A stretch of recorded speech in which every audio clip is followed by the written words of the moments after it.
পুত্রবধূ থেকে রাজনীতির কঠিন ময়দানে পা রাখা এক নারীর নাম বেগম খালেদা জিয়া। ৯০-এর স্বৈরাচার বিরোধী আন্দোলনে আপসের নেতৃত্ব দিয়ে তিনি হয়ে ওঠেন বিএনপির অবিসংবাদিত নেত্রী।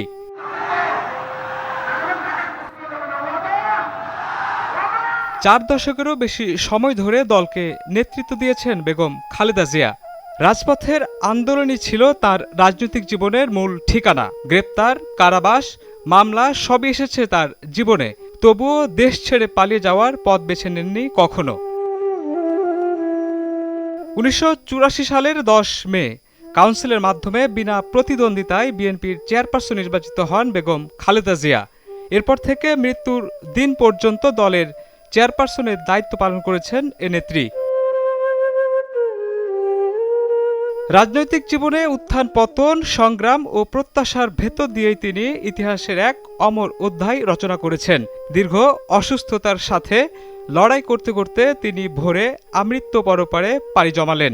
৬টায় এবার কেয়ার হসপিটালে চিকিৎসারত অবস্থায় ইন্তেকাল করেছেন। ইন্না লিল্লাহি ওয়া ইন্না ইলাইহি রাজিউন। সংসদ নির্বাচনে প্রার্থী হয়ে কখনো পরাজয়ের মুখ দেখেননি বেগম খালেদা জিয়া। ৩ বারের সাবেক প্রধানমন্ত্রী শুধু রাষ্ট্র পরিচালনায় নয়, দেশের রাজনীতির শুকনো মরুদ্যানেও জীবনের শেষ দিন পর্যন্ত তিনি ছিলেন প্রভাবশালী রাজনীতিবিদ। হৃদরোগ, লিভার জটিলতা ও বার্ধক্যে শরীর বারবার সায় না দিলেও রাজনৈতিক প্রতিজ্ঞা থেকে সরে দাঁড়াননি। শেষ মুহূর্তগুলোতেও পরিবার, দলের নেতারা তার পাশে ছিলেন। তারা চোখ বুজে জানালেন শেষ বিদায়।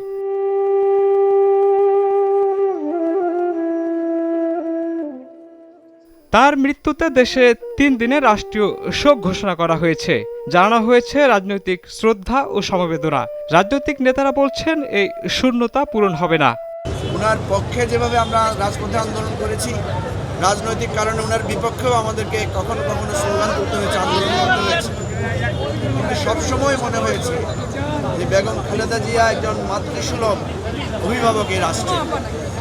কখনো ওনার মুখ থেকে কখনো হিংসাত্মক কথা, কখনো ওনার মুখ থেকে কোনো ধরনের প্রতিহিংসামূলক আচরণ আমরা দেখিনি।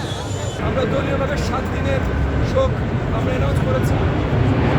৭ দিনের শোক যাবে না। দলের শীর্ষ নেত্রীর প্রতি শ্রদ্ধা জানাতে বিএনপি কালো পতাকা উত্তোলন ও কালো ব্যাচ ধারণ সহ বিভিন্ন কর্মসূচি ঘোষণা করে।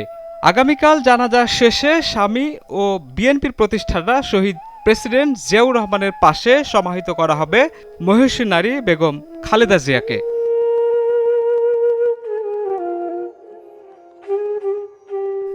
শাহিনুল ইসলাম সাগর, চ্যানেল 9, ঢাকা।